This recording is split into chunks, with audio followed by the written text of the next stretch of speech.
جو جاتا ہے واپس نہیں آتا. صدیق گیا وہ واپس نہیں آیا. عمر کہتا ہے کہ ابھی شہید کر کے آیا تھا, عمر گیا واپس نہیں آیا.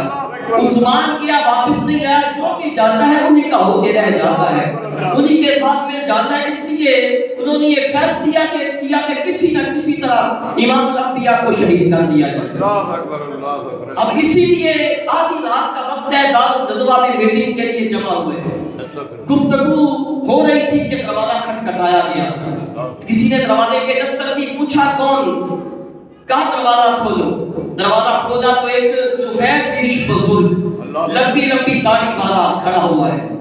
پوچھا کون ہو؟ کہا انا شیخ نجدی من نجد, شیخ نجدی ہوں, نجد سے آیا ہوں. پوچھا کیوں آئے ہو؟ کہا جو کام تم کر رہے ہو اس کا میں گرو ہوں, میں اس کا سرکوب ہوں. ابو جہل نے جلدی سے کرسی صدارت چھوڑی. کہا جناب یہاں تشریف لائیں. کرسی پہ بیٹھے. شیطان نے کہا اپنی اپنی آرام پیش کرو. ایک نے کہا کہ ایسے کرو کہ حضور کو دیس نکالا دے دو. شیطان نے کہا تو بیٹھ جا. کہا کیوں؟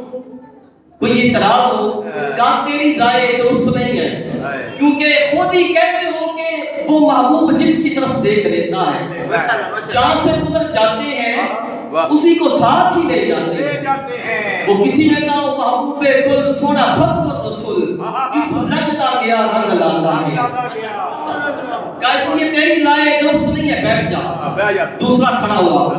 اس نے کہا میرا خیال یہ ہے کہ حضور کو قید کر دیا جائے. اس نے کہا تو بھی بیٹھ جا, تیری رائے بھی درست نہیں ہے.